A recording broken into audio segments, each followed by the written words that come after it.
হঠাৎ বাড়িতে অতিথি এলে আর ভয় পাবেন না। হাতের কাছে যদি থাকে সামান্য একটু পনির আর গুঁড়ো দুধ, গ্যাস না জ্বালিয়ে বিনা গ্যাসেই তৈরি করে নিতে পারেন এই সুস্বাদু মিষ্টিটা। এখানে আমি নিয়ে নিয়েছি সামান্য একটু পনির। পনিরটাকে একটা গ্রেটারের সাহায্যে খুব ভালোভাবে গ্রেট করে নিয়েছি। এখন তার মধ্যে দিয়ে দিচ্ছি 4 চামচ মতো গুঁড়ো দুধ, 4-5 চামচ চিনি আর সামান্য একটু এলাচ গুঁড়ো।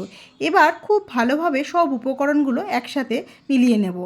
এইভাবে একটু হাতের সাহায্যে খুব ভালোভাবে মিলিয়ে নিয়ে 1-2 ঘন্টার জন্য মিশ্রণটাকে ফ্রিজে রেখে দেবো।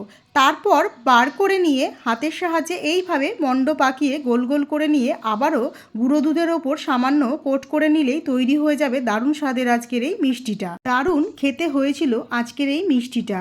বাড়িতে একবার সকলে ট্রাই করে দেখতে পারেন। আশা করি আপনাদের কাছেও খুব ভালো লাগবে। চটজলদি এই মিষ্টির রেসিপিটা আপনাদের কাছে যদি ভালো লেগে থাকে তবে একটা লাইক, কমেন্ট, শেয়ার করতে ভুলবেন না। সবাই খুব ভালো থাকবেন আর সুস্থ থাকবেন।